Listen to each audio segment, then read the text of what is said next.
From our break, but just so you know, this is when we're actually filming again after it. The first two episodes that came out were filmed far in advance, and I don't know what to say. I honestly I dropped the ball. I got lazy, I got complacent, and I forgot this exists and that I need to post things. That's pretty much what happened. It's okay to laugh. Yeah, you can laugh at that. It's silly. Yesterday, I was looking at our videos and I was like, 2 weeks. Yeah, 2 weeks. 2 weeks is a little, a little long. We do have stuff to post. I just haven't done the posting part, but that's on me. We are back, though. We appreciate you being here. If you haven't subscribed already, please do. YouTube, Spotify, Apple Podcasts. And without further ado, we have a guest joining us, so let's just jump right into it with him. Joining us remotely, we have Kris Fried, everybody. Kris is with us. Give it up. Oh, hey, how are you? Hey, hey, hey. That's them clapping for you. For you and no one else. Nice. Oh, man. So I didn't meet you, and we were talking off mic about how you and Lorenzo met. Lorenzo, do you want to get into that? Kind of set it up? The show was fantastic. Kris killed it. And then you did some new stuff too, right? Which also killed. Or you were like, I'm about to try something real quick. And I was like, this guy is phenomenal. Lorenzo, you're kind of muffled. I'll say that. Sorry, I should have caught that before we started. But if you want to fix your mic, we're not going to stop though, because we only deal in quality here on the podcast. We're going to truck through it. But you met it. Yeah, go ahead. We just have to make sure. We have to make sure all the compliments come through clear.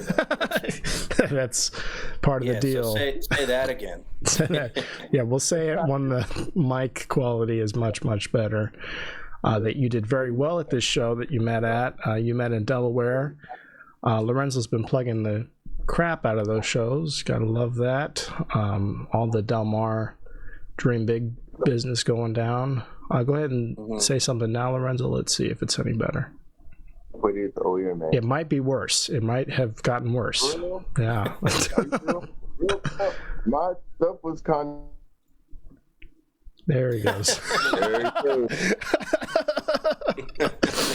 Oh boy, it's just me and you, Kris. No, that's the man coming in saying, we can't have any compliments about Kris. No compliments for Kris. They're trying to cancel me. They tried to cancel.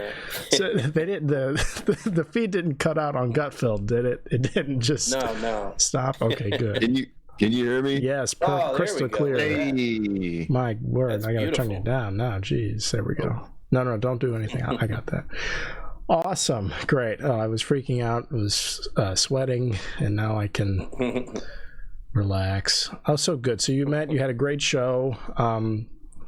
Would you go back there? Do you ever see yourself back in that neck of the woods, Kris? The neck of the woods, for sure. I don't know too many places there, so that's the thing. Yeah. But yeah, no, the little Dream Big Theater thing was pretty fun. It was sort of an off night. It was sort of a timid night there with with like the turnout or the crowd response. Yeah, the turnout for whatever they were saying a couple things, but the people that were there had a great time and were good with all the crowd work stuff and messing with everybody. So it turned into a pretty fun energy and it was good. And the owner dude there is really cool. So he was great. They have a good setup for what it is. Just one room with the little chair setups and all that stuff. But they have this nice looking setup. So it'd be good to film something there if yes, oh my gosh, given the right little camera crew angles could make it look pretty cool in there. So definitely, there's a similar setup in Woodbridge, Virginia that I like going to, and it's an open mic.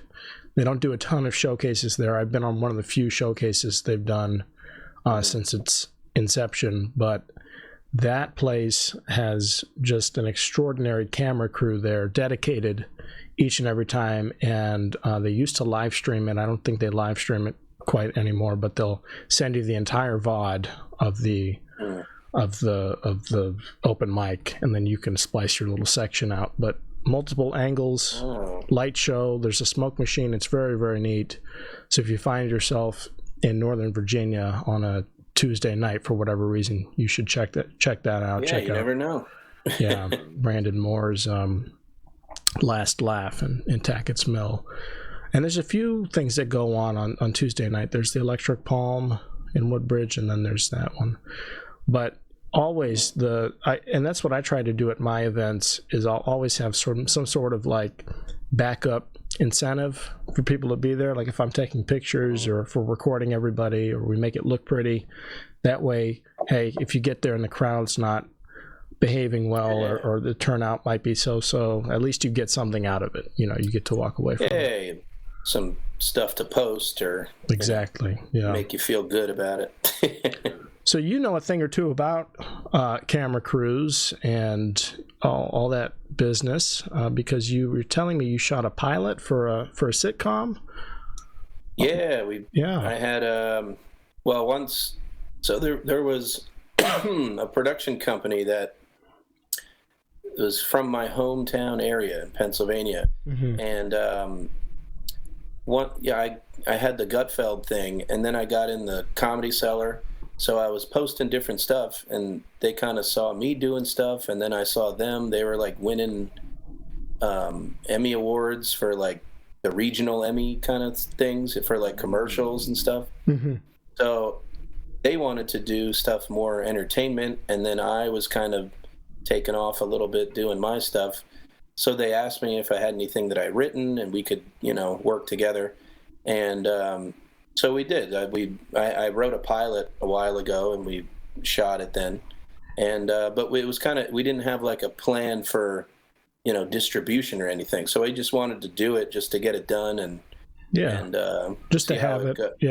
Have it, and then you have something to present. You have a package to shop around with. I made a whole pitch deck that I got produced, and had a couple contacts that sort of said that they would throw it around a little bit, but it is what it is, and didn't go to the next huge level yet. So we have 3 episodes filmed now, but they're kind of just I might just do a YouTube release just to try to get them out there, and then see if people want to share them around or anything. I mean, honestly, yeah, we were talking about that. People do that with projects in their infancy. They'll put a pilot out online for free somewhere, if it's on YouTube or Vimeo or Patreon in your case. But then there's a lot of people that in your position, they'll have a show that they've invested a lot of money in, I imagine.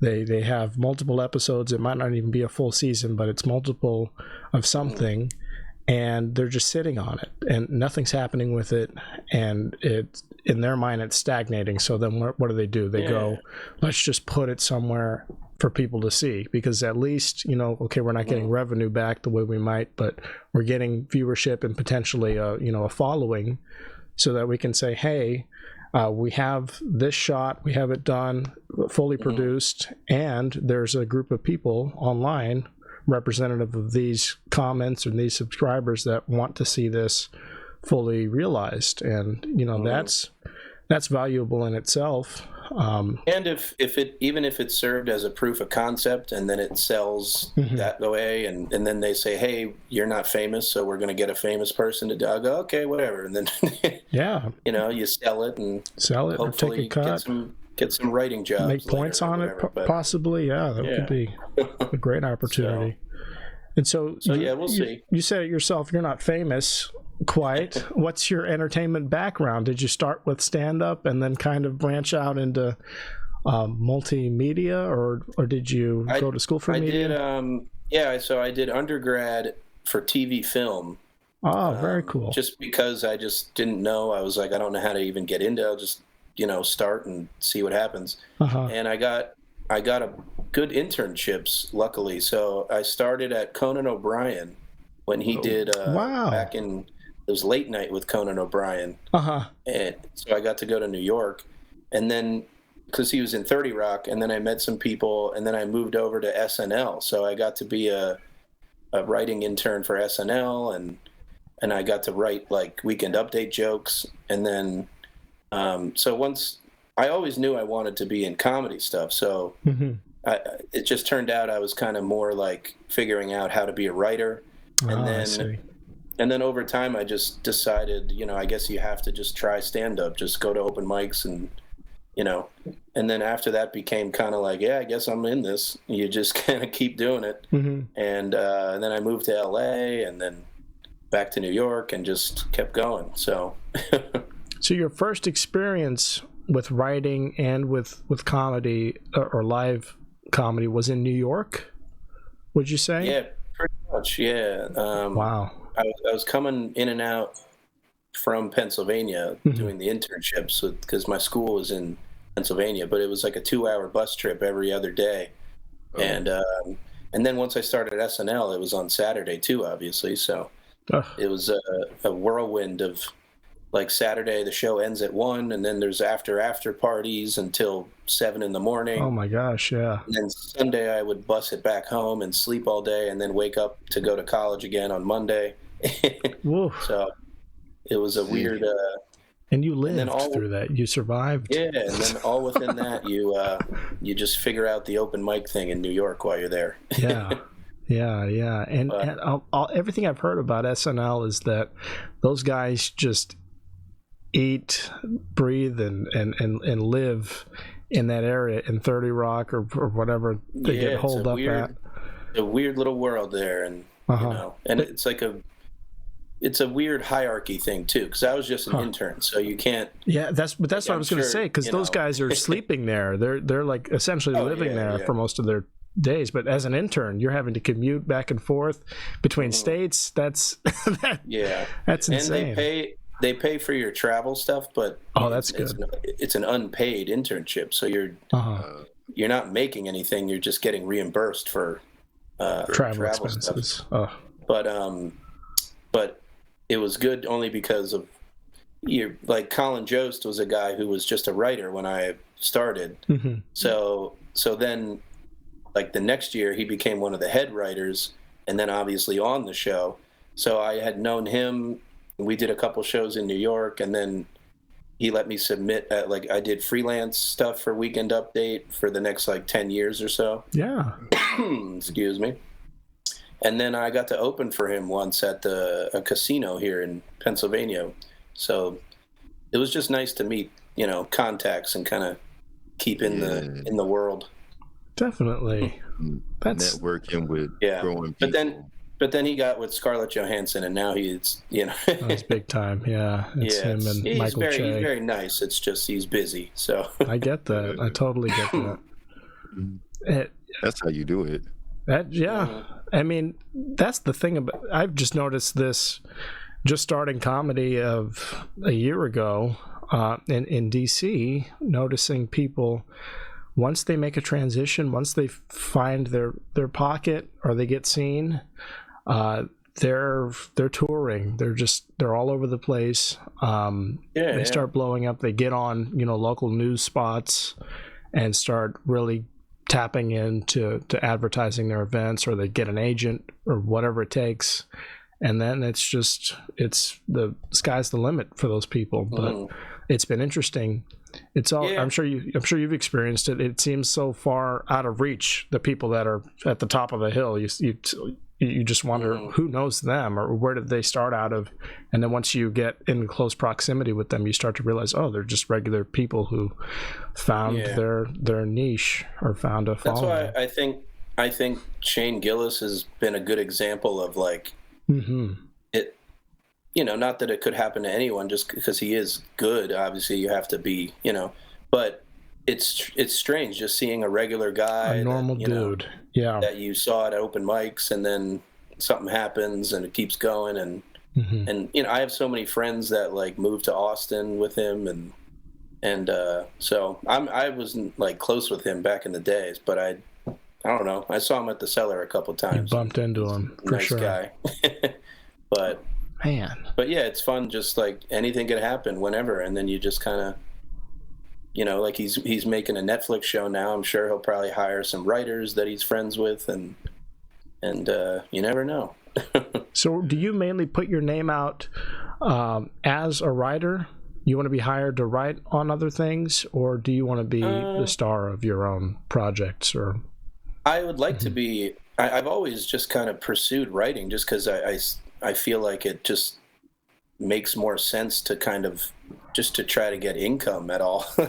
Really? And then, once if you're ever stable with income, then you can maybe start thinking like, okay, I should try to, get my name and face better. But I always have my ear out for writing, only because it'd be cool to just write for a show that became famous or whatever, popular. And so it just also it seems better, like, as a mindset, to go out saying like, oh my God, I'd love to just be in the business, as opposed to like, I want to be Mr. Star all the time. Yeah.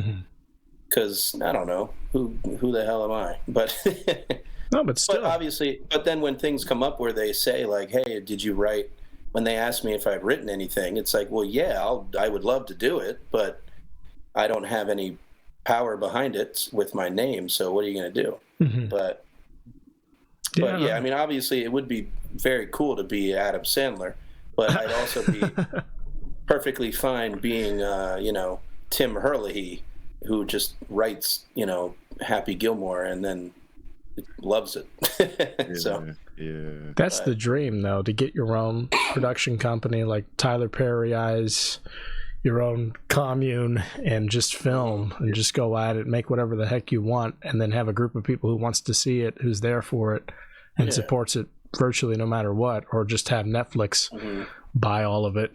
Yeah, and then that's what's so fun is that once, if anything ever happens, it would be so cool to like hire friends and people that you work well with, and the Shane Gillis types, the just normal dudes, and then put them on the spotlight. Yeah, have you guys written sitcom stuff or sketches? Or we did dumb little like internet sketches, but those are mainly improvised. We've never written or scripted anything that we've filmed. Oh, okay. Yeah. That all of our stuff was just around. We were just doing shit, huh?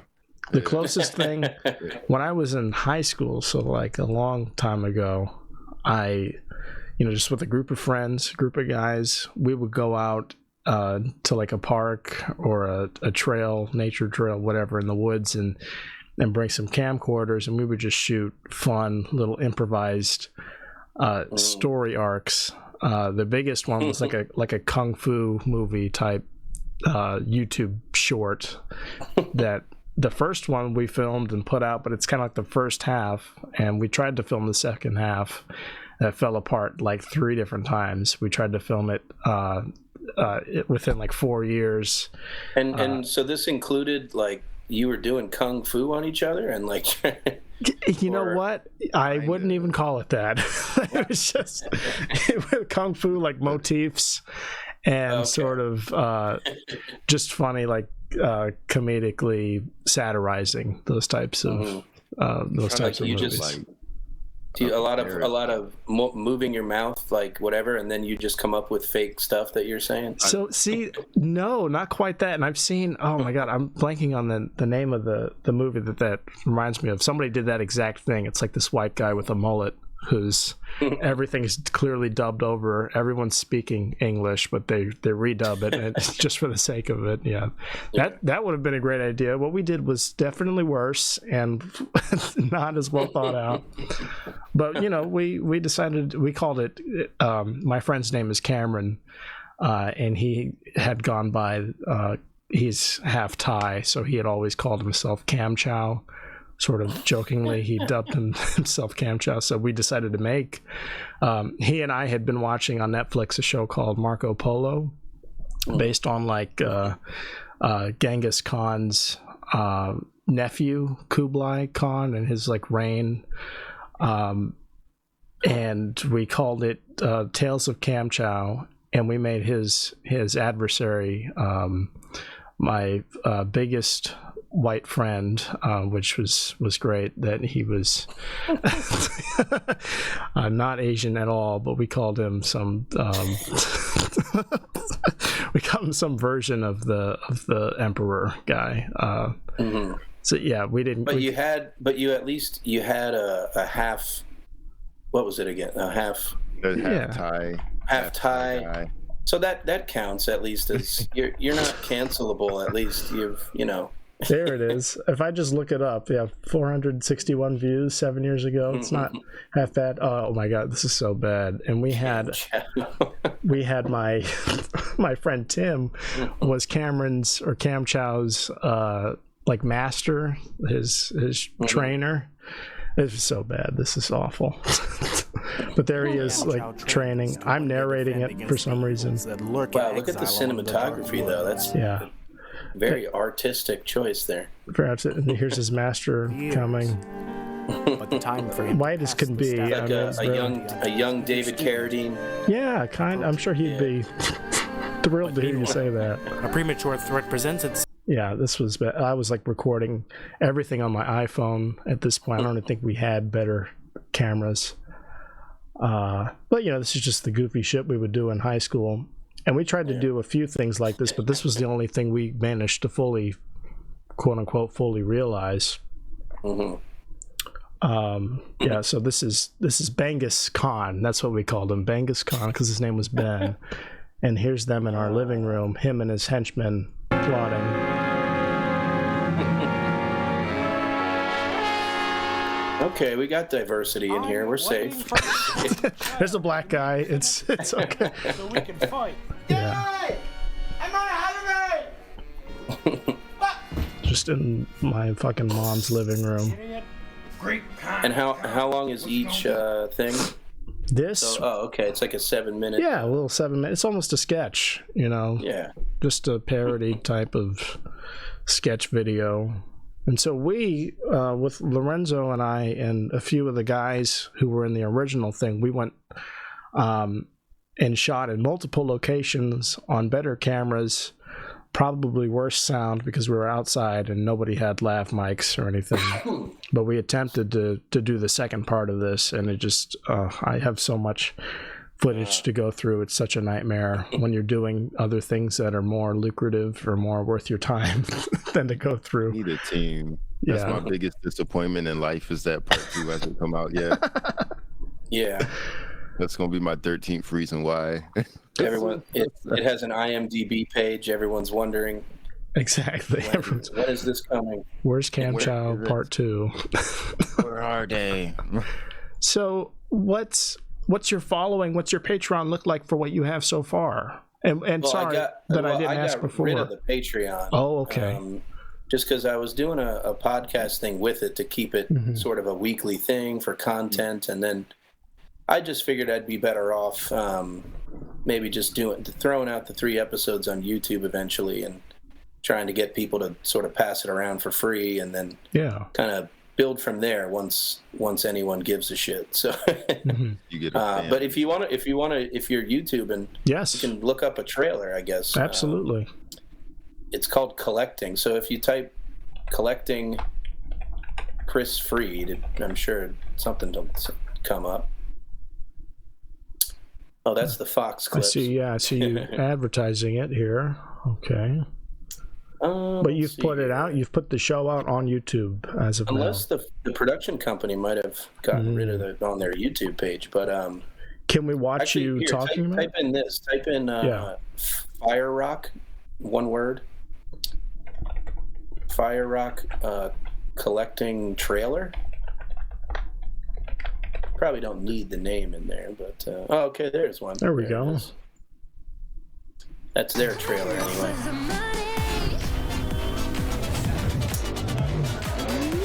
So it is called Collecting. It's a guy milking the unemployment system. Milking, okay. So he's just kind of living his best life. So I'm working in New York, and I get fired from a pro wrestling website like social media website. And then I moved back to my parents' house and milk the unemployment system. Ah, understood. Social media, right? It's crazy. What the hell, yeah? It won't let me sign in. It's the stupidest, easiest job in the world. You're being released, not fired. You can go collect unemployment. Yeah, so I'm trying to get the highest amount of money Yeah. for Kiss for goodnight. doing the least amount. That's Tyrus from Fox Hello. and pro wrestling fame. Mm-hmm.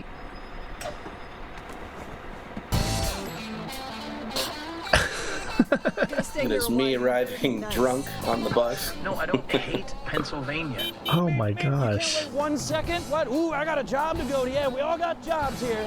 We're just like New York.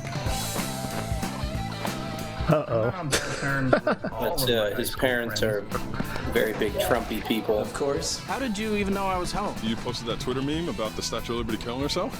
You have kids? Yeah. Hey, whoa. Ruben collects bobbleheads. My favorite players make Fried. Is that lady giving out bobblehead dolls? Yeah, I guess so. Who are you looking for? I only saw a picture. Look. Can I This is just get awesome. I mean, like, holy shit. So I'm like, You're if about there's episodes, I'm Yeah. definitely watching this. What? we're finishing this. No, I just want to pause down. I don't want to talk over it. Well, and I was gonna say it's kind of the writing is a little Kirby, like Curb Your yeah, when you got Enthusiasm, out of the just 'cause car and you're screaming at someone in it's a lot traffic. of like running. Yeah, it's like running jokes that kind of have callbacks and payoffs. And Pay off in the end or come together in the end. yeah, I'm about to embarrass myself here in a racial way. I love that. Let's see it. The white one. Great. Who? What do you do That's former High net Miss worth, New you know what York I mean, big bucks and kind Fox of person. in a bit of a unique situation. Oh, see, you do have friends.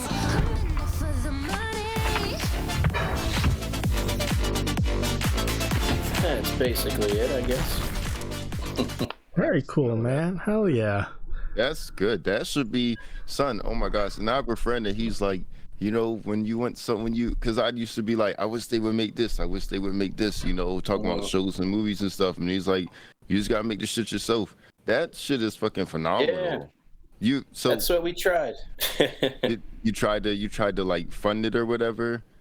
Yeah, it was me and then Fire Rock with a lot of it as well. And you know, we were both doing it kind of 50-50 together. So, but then I was getting a few people to try to pass it around, and it never sort of led to any actual meetings of. But it's such a shame. That's better than like fucking 99% of the shit that's on TV right now, you know. And then they're trying to fucking use Chat GPT to do everything now. Like, yeah, that's gonna be the next thing. Is every show's they're gonna say, oh, it's the first AI create. It's like, okay, I'm so sick of it. I'm so sick of it. But, oh my god. Yeah. Oh, I mean, clearly a lot of labor went in just that trailer. You know, you can tell that the show's fully realized. You got the whole cast. You've got I'm like probably 25 grand in, so we'll see if it ever comes back. But yeah, I'm gonna share the trailer. We'll see what's up. I don't know. Yeah. My little following go. I'm all about supporting up and coming guys. You know, break into I haven't done my latest because I didn't even do like a TikTok or anything, and I was considering just kind of with a lot of the stand-up stuff too, just stand up and then the show and the old podcast and different stuff. I was going to start kind of refiring that all up and seeing if I can get anything going once I release them for free on YouTube. So I'm planning a big push for it all. We'll see. Hell yeah! Just let us know. You know, I'm willing to do what I can to help. Yeah, I'm all about helping. How would you say we'll do a tour and then we'll do a big party in DC sometime? A viewing party. Hell yeah! How would you say stand-up's going for you right now? Are you sort of carving out a following in that respect? Yeah, I mean, I definitely picked up more in the last, year than I had before. I sort of, in like 2017, I think I filmed what became the first album. That's on Spotify, by the way. If anyone wants to check out, I have two albums on Spotify. The first one is We're All Adults Here. And then the other one is It Takes a Privilege. That was, I think, 2022. There it is. And but I didn't release them with like video, like a special or anything. It just kind of came together, and I released the audio. But 6,000 plus plays here. No, I mean that's a lot of people who saw it. Yeah, for the initial thing, it's kind of what got me to the Gutfeld show. So okay, I see. It was good for what it was at the time. Mm-hmm. Oh hell yeah! And that was, you were talking about TikTok. I mean, what do I know? I'm just getting started here, but where I've had the most success, if you can call it that, is by posting stand-up clips or posting something that's really easy to edit, real simple. It gets the point across without people having to really think a lot, and then having other shit to click on in the bio to redirect people. So if they're into one thing that they see a short clip of, then they can go down the rabbit hole and figure it out from there. Yeah, that's why, because I just sort of got late to the game for all the. I put it off too long, when podcasting and all this stuff became a thing. I'm still very old school in my head, where I just get excited about like writing a script and trying to sell a script, and as opposed to building an audience of, I never had that as my sort of passion. So I kind of didn't do it for very long. And then once I had got on Gutfeld and then The Cellar and, opened for some bigger name people, kind of decided like, oh shit, I should probably have a thing out there that just in case. But so yeah, well, I'll make a push for it pretty soon. Definitely, we're here for it. We're here to help if and when we can. If this takes off, you'll be the first guy we're plugging away. Like, hey, this dude's got it all carved out. He's ready to go with a show, for crying out loud. But you know what? When we started this would be the biggest project we have in development, is our little podcast. My ultimate goal is to have a media empire in DC, and I don't care who hears me say that. I want to start here. I want to get all the local talent to come through here one by one, get on tape with us, and I just want to establish the fact that, hey, we're here to platform people with their own missions, that are and whenever who gets big, they just say, hey, this is where I started, and hell yeah. It doesn't even have to work like that. It's just, I want people to know when they look up so-and-so, we're going to be there somewhere. It's going to come up on YouTube or Spotify or what have you, that they stopped here, and then we'll get the trickle down no matter what. But I want this to be an area that people can broadcast their stuff and can get the word out to whoever they want. Nice. Feel free and share this shit around. Yeah. Pretty soon, Chappelle he'll be requesting to do your show. Yeah, sure. Say, hey, I'm coming home. I got to do it. Yeah. Give it a year. I mean, he's still going to the DC Improv. Shoot. Oh yeah. Definitely. Yeah. Well, that's what's great in New York, is that there's so many small places that big name. Well, I mean, I'm sure DC does the same thing too, but like big name people still stop into the smaller places just because that's where they started, and why the hell not? No, yeah, Donnell Rawlings usually is the best big. Crowds. Yeah, Brian Simpson is here a lot. He was the first guy I ever saw live. Actually, was Brian, and real homie feel. He came into the lobby and just shook everybody's hand and hung out with everyone even before the show started. And then he's greeting all his friends and practically seating them himself. And there goes Lorenzo. Awesome. He's Brian Simpson just snatched him up. He said, "Come to my show." He's on to bigger and better things already. Oh my gosh, take me with you.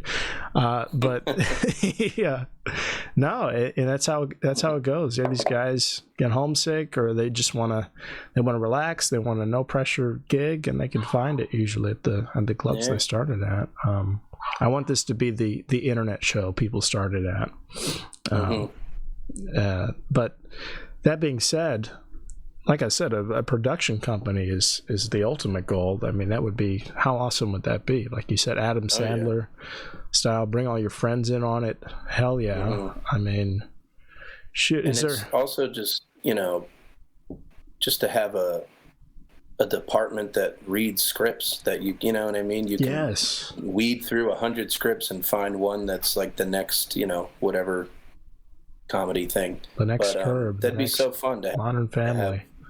A development department that you can just have fun with and pitch ideas, and so would be fun someday. To be one person doing all that work of sifting through the vetting people, scripts, so on, crew members, production staff. I mean, it takes a village. It takes a fucking city practically. It takes a privilege is my second album, so I'd there you go. call back plug to that. Do you use white privilege to your advantage ever, would you say, or is that something only in that joke, I guess? But not really. I haven't. Well, I always make the observation that just like in the last times that I've tried to get actual jobs, like, when I was applying to be a writer or to be a assistant or, things in the entertainment, I'm always like in the last few considered, and I never get jobs. And the people that I always interview with are always women or, not straight white men. So I always just think it's ironic. I always think it's ironic that, and I'm not like, I'm not a politic person, but I just think it's funny that that's the effect of a hard push in the opposite direction.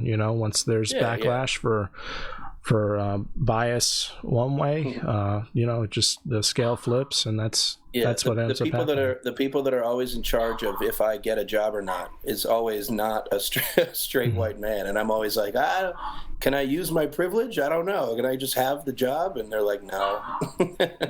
So, I don't know. I have to just I don't know why Lorenzo's gone, but now the dog is gone. I have to kill a dog. Can I do that? Can I kill a dog real quick and then probably? I think you're allowed one. I'm allowed one. Good. As long as I don't one animal cruelty on one animal live cruelty. On air. I mean, I'll host shit. the show while you're gone. Oh my gosh! It's not even my dog. Hello, everyone, and welcome back to Only Kris here. We're going to plug all of my... Oh, okay. It's not... I'm doing well when I still live with my mom, subletting a house. My studio's in my bedroom. We call this studio bedroom. Nice. On both ends. He's in his room, his apartment. My stand fell. That shit was wild. Your stand fell? Most of my places are only a studio situation anyway, so it's kitchen, bedroom, everything is all within a very small one room. So honestly, that sounds kind of convenient because it's like, oh damn, I don't feel like getting up. I don't, or you could watch TV in the room while you cooking or some shit. I don't know. It's got its perks. That's how I feel. I don't need, I generally don't move around a lot anyway. I don't give a shit. See, I like it's more convenient that way. Man, I didn't realize we were talking to a celebrity here. I mean, I feel underprepared. I'm not worthy. I told you, I might not have. You didn't fill me in. Yeah. No, the things people forget is that you have to actually be known by people to be you could just be on TV. You know, you could just be getting arrested on cops or something. You know, you have to be recognized, which does not happen. So, or you go viral somehow on Vine or TikTok now, and you end up on Ellen, and you create your own sub economy that way. Hell, I mean, I feel like celebrity's been cheapened ultimately. My friend, I have a friend, Adam Yenser, is a comedian that he wrote for Ellen for a bunch of years, and he had a joke where someone came up to him and said that they recognized him from the Ellen show because he would do like on-air bits and stuff too. And she got out her phone and she was like, we need to take a photo together. And she went to take the photo, and it said that her thing was full, and she would have to delete other photos in order to take. So and then she was scrolling through, and she goes, nah, and just didn't want the photo then. Which so that he was saying how he knows where he lies on the fame scale. I was listening to Tim Dillon's latest podcast. It came out today or yesterday when I was making breakfast, and he had on Jessica Kirson, who's one of my all-time favorite comedians, and she goes, Ellen's just an angry vagina. That's how she phrased the way Ellen is. An angry vagina. She was like, she's just so mean and mad all the time. And she kept going into the both of them were talking about all the writers they know who worked with her interpersonally and that had awful experiences because of how mean Ellen is. So it's a shame. Yeah, he kind of said that I guess maybe he just didn't take it personal, or he never cared. He was like, there to do a job.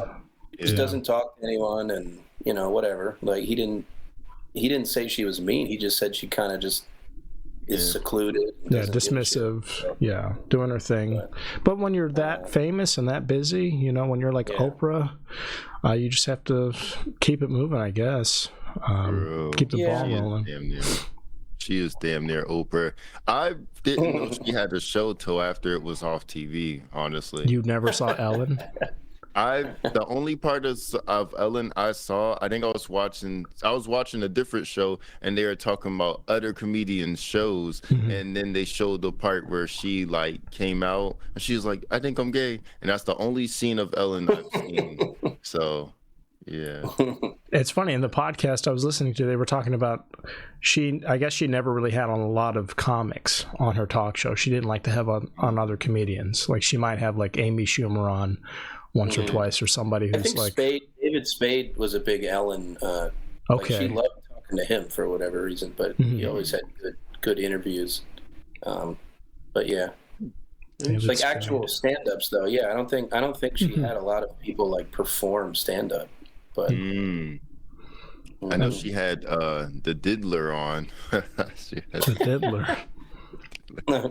Oh, Puff Daddy. Oh yeah, of course. You had the Diddler. P. Diddler. No, she's always had like Kelly Clarkson and singers and shit on there. And I think that's how she got her spinoff show, Kelly's, from being on Ellen so much. There was like a weird awkward moment that I saw on Ellen when I think it was when Grown Ups 2 was out, and Sandler and the whole group were like promoting it. So it was Sandler, Chris Rock, David Spade, and Kevin James, and they're all stand-ups. So she's talking about stand-up, and she's like, "Oh yeah, I know Chris Rock. You had great specials, like Adam. I know you started in stand-up." And she gets to Kevin James, and she's like, "Oh, did you ever try stand-up?" Oh. And it's like, how the fuck do you not know Kevin James? Like they were even at the same. They kind of were in the same period, like the '90s. They came up around each other. He had a special Sweat the Small Stuff that's like one of the funniest, and she just had no idea that he like ever. And his reaction was he was just like, I've been doing it for several decades. Thanks. Seems like him too. Like that's how he responds, Yeah, he was like, "Oh yeah, no, I tried it. He seems, for his public persona, he seems pretty humble. He honestly does, and the stuff he makes himself, like the production guy videos where he's like in the famous movie scenes in the background. Those are awesome. Yeah, they're hilarious. But one of the most big King of Queens fan too. So I never watched that. I never did, but yeah. I love King of Queens. Yeah, it's kind of the last great like actually funny, sitcom like multicam. Because the other ones, I just wasn't a bit like, Big Bang Theory. I don't really care. Oh my gosh, it's different. Yeah, you mentioned it. Yeah, it's a whole. Yeah. The entertainment generation is entirely different as well. And they had Jerry Stiller. It was so funny on there. Yep. Yeah. What was it, Arthur on the show? Yeah. Man, maybe I have to go back. One of the most recent interviews I saw with him, though, with Kevin James, was him on Rogan like a month ago. And, I mean, he just seems like the kind of guy that still gets nervous all the time performing live or on camera. He's really he's there to bring it, and he doesn't want to let anybody down. He's still doing corporate gigs and stuff when he needs to. And I think it's because he's like an actual stand-up, like that's where he started. So he knows that like you still have to know your shit. You can't just be famous and go coast and just say, hey, look at me, I'm famous. Like you have to have your, because there's a lot of people that become famous and then they start stand-up just based on their name. Yeah. And then they get through shows because people want to see a famous person. And but yeah, he probably has a different mindset where he knows the difference between killing and just kind of coasting. I like that. I like the people that continue to try, I guess. It's like I like this. I want to fucking kill. This is just what I want to do. I want to make everybody feel the best they can, tonight or whatever. Yeah, I like that.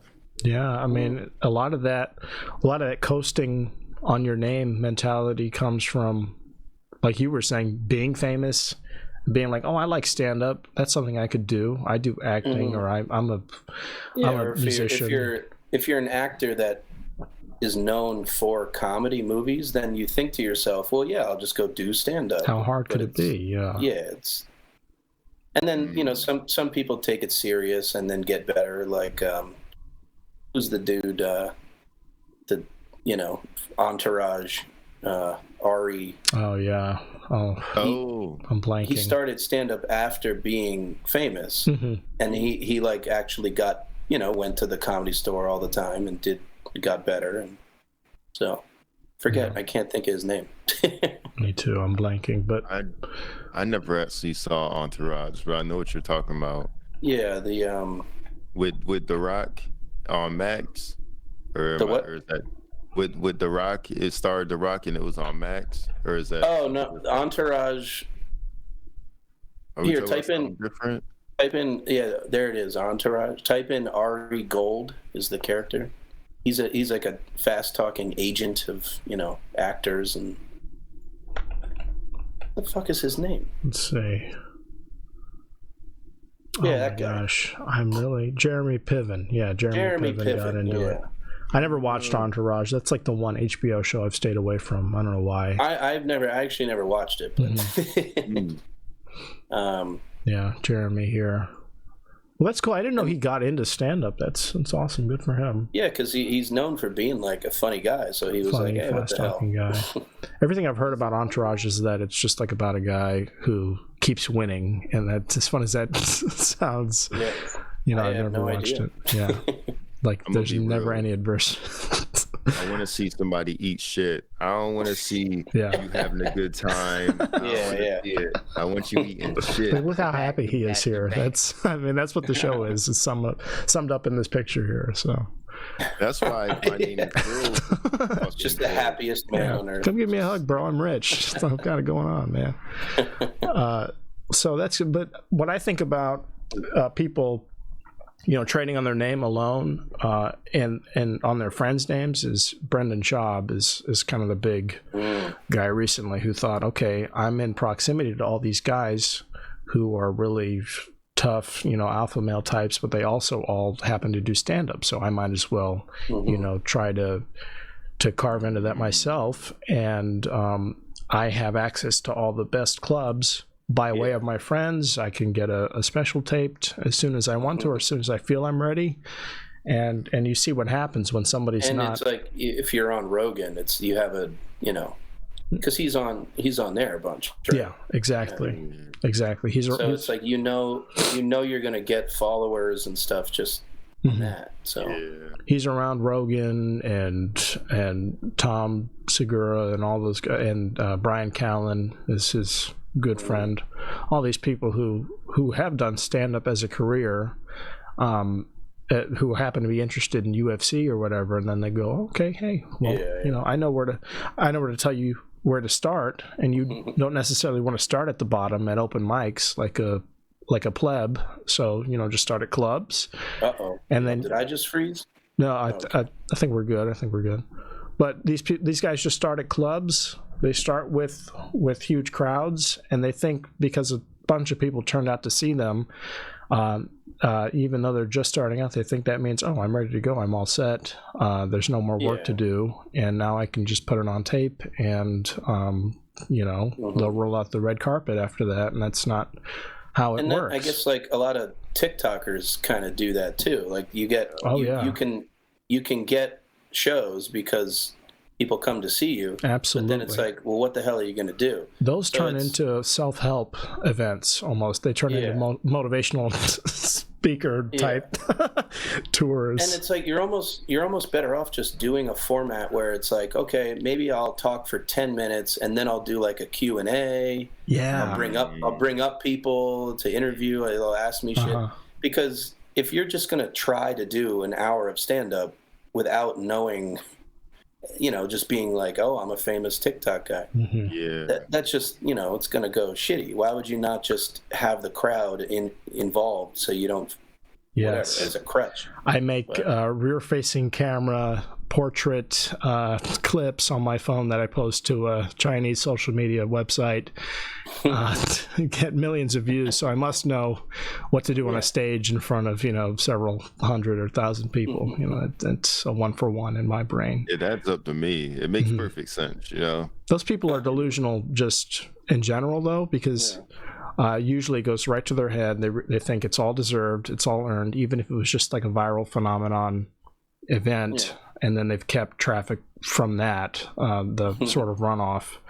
And they fly too close to the sun and then overdose on drugs or get in a car accident, so that's just the way those things go. And I think that's the natural order, but there's a few diamonds in the rough that make it through the other side of instant fame, and they get humbled and they figure out so there's actually work that needs to go into this, and then they do it right. But I say, if somebody's famous, let them be famous, and let them just embarrass the shit out of themselves on the public stage, and then let everybody else decide if they're... Well, because that's the other side of it, is that, the hardest part is to get a fan base and somehow make money. So it's not... I'm not taking that away from... obviously that's the goal, so who gives a shit? Do what you got to do. But I'm just laughing at the... the hubris. So, if it were me, I love the way you put it, because that's how I envision myself. Like, if I ever got as a real shithead, or as a real shithead, as a real piece of shit, if I ever got a following and I wanted to do live performance, I would almost have a kind of variety show on tour, or even if it's not a variety show, I would be on tour. I would use my name to get traffic, and then I put other people on stage to open for me and plug them and give them a platform, and then say hi at the end and do my little bit if it's 40 minutes. Or you could host the show and just sort of introduce people. So. Definitely.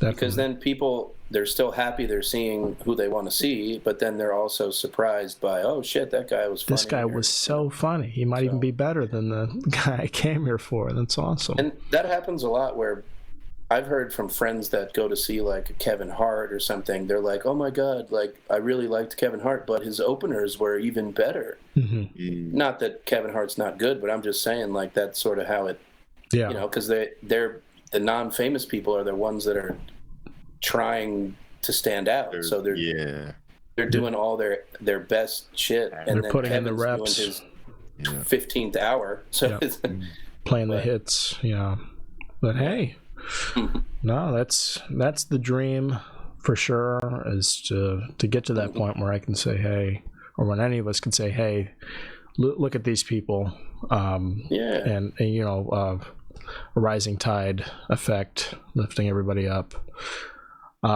So you've got the show, you've got your albums on Spotify. Is there anything else you have in the works, kind of in the background right now? Just screenplays and stuff. I'm trying.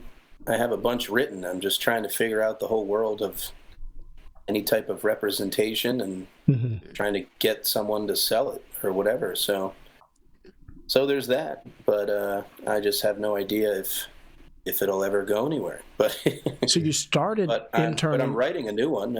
I'm excited about it. If it could ever, you know, I'm sure I'll make pitch decks and try to get it out there.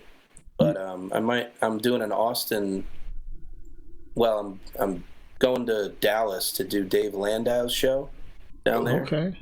And then while I'm down there, I'm visiting Austin just for a little bit, just to see if I like that whole scene. And then if that, you know, I might look into a Texas move if I can get some type of, you know, jobish scenario that makes sense for something writing or whatever down there. But we'll see. Definitely, man. Hey, all the best to you, and I hope it works out. I really do. And shit, I mean, that's so. It all seems so. And out actually, of reach. in May, my friend Tyler and I have Tyler Rothrock. We're doing some shows in Carolinas and I think maybe Georgia. So we'll be coming down in a month or so. So we might stop in DC or something on the way down or back. So hell yeah, I recommend check out shows to pop in.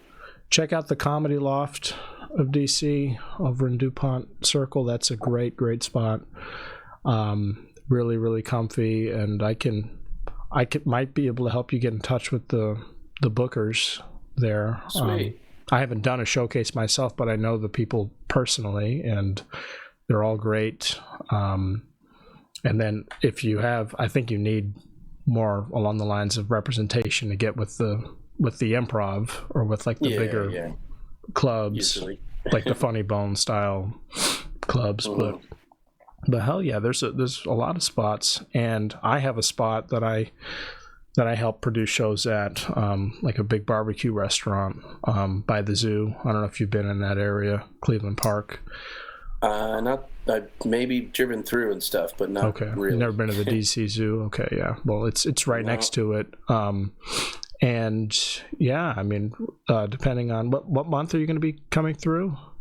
We're going. I know the first show is the 13th of May, so I think it's like 13th to the 20th. We're doing a little loop of a couple different places. So okay. So probably like, you know, the 11th, 12th, or after the 19th.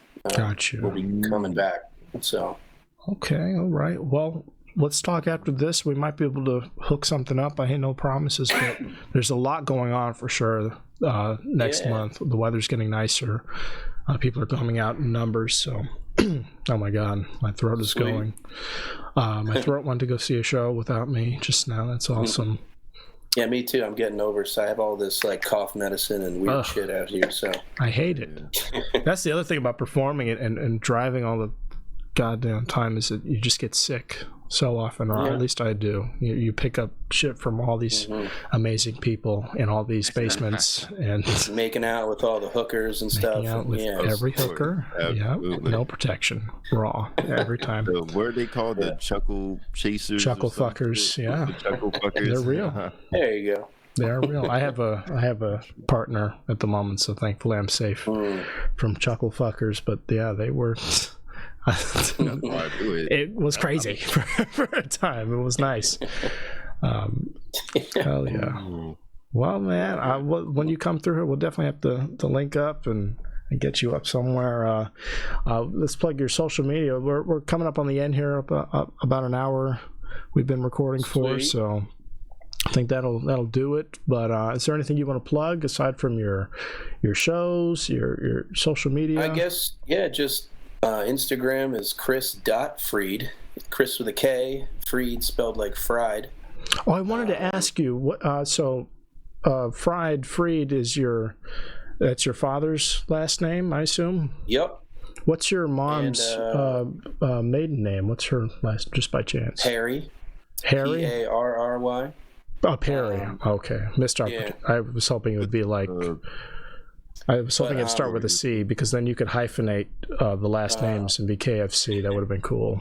Oh, shit. Oh, my God. Damn. I don't know when that occurred to me, but it did, and I had to share it. There it is, Kris. I prefer that, actually. You KFC, you'd think? Because, I mean, you have the fried right there. Be more marketable, yeah. You could get a sponsorship. Oh, shit, you could get a sponsorship. You could be in the next commercial. Oh, damn. No, KFC's chicken, and now here we have KFC. That's my Colonel. There he is. That's the Colonel. Yeah. Oh, man. Well, awesome, dude. I'm glad we got this to work out. We had to reschedule a few times because of me, but we made it happen. Hell yeah. I'm not gonna lie, I don't know what it is, but I'm like, in my head, I'm like, Kris is decently fucking famous, you know what I'm saying? I was like, I'm surprised he wants to do this little ass podcast, you know? I was like, he's got credentials. No, but I do, but I also have nothing to do a lot of the time, so self-admittingly not too good for anything. Hell yeah. That's, you hear that, everybody? Fucking call him up. He's on call. Exactly, he's ready to go with anything that you have. Oh, man. Well, awesome. Kris.Fried on Instagram, of course. We do a little segment at the end of the show where Lorenzo gives advice to the audience about anything we may or may not have talked about. So go ahead with that. Do you have anything people should know?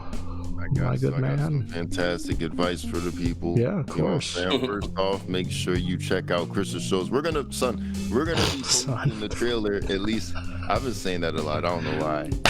We're gonna be posting this trailer because this shit is phenomenal. Tell your people y'all not sharing enough. This is phenomenal. This is gonna be a great fucking show. And one of these days, this shit's gonna. I mean, I guess streaming, because like who has cable anymore except for like grandmas. But like when this shit's streaming, you know, you're gonna wanna be like, hey, I pitched in for that shit or something. You can have the ability to say that, you know, fucking, you know what to do. You just don't do it. I should plug my Venmo is what I should do. You should. Big facts. Just in case. That was a game changer for me. When I put that in my bio, even when just $5 comes in out of nowhere, I'm like, thank God. Are you for real? I'm not gonna die today. I'm about to do mine. Oh shit! Oh, just do it. Yeah. I'm about to do mine. It doesn't mean you're, you know, a whore or anything like. It just means that you get to live a little longer and not have to worry about coffee today. I'll be whatever I gotta be. Look, I was thinking earlier, we were talking about you gotta know people, you know, and I was like, now I see why Diddy gets away with all this shit, you know, because Diddy's the thing to know, you know. Yeah. All right. Well, with that, we're out of here. Thank you so much for watching. Again, please subscribe, like, all that good jazz, Apple, Spotify, and we will catch you on the next one. Thank you, Kris, for joining us. Appreciate it. Thank you. Fantastico.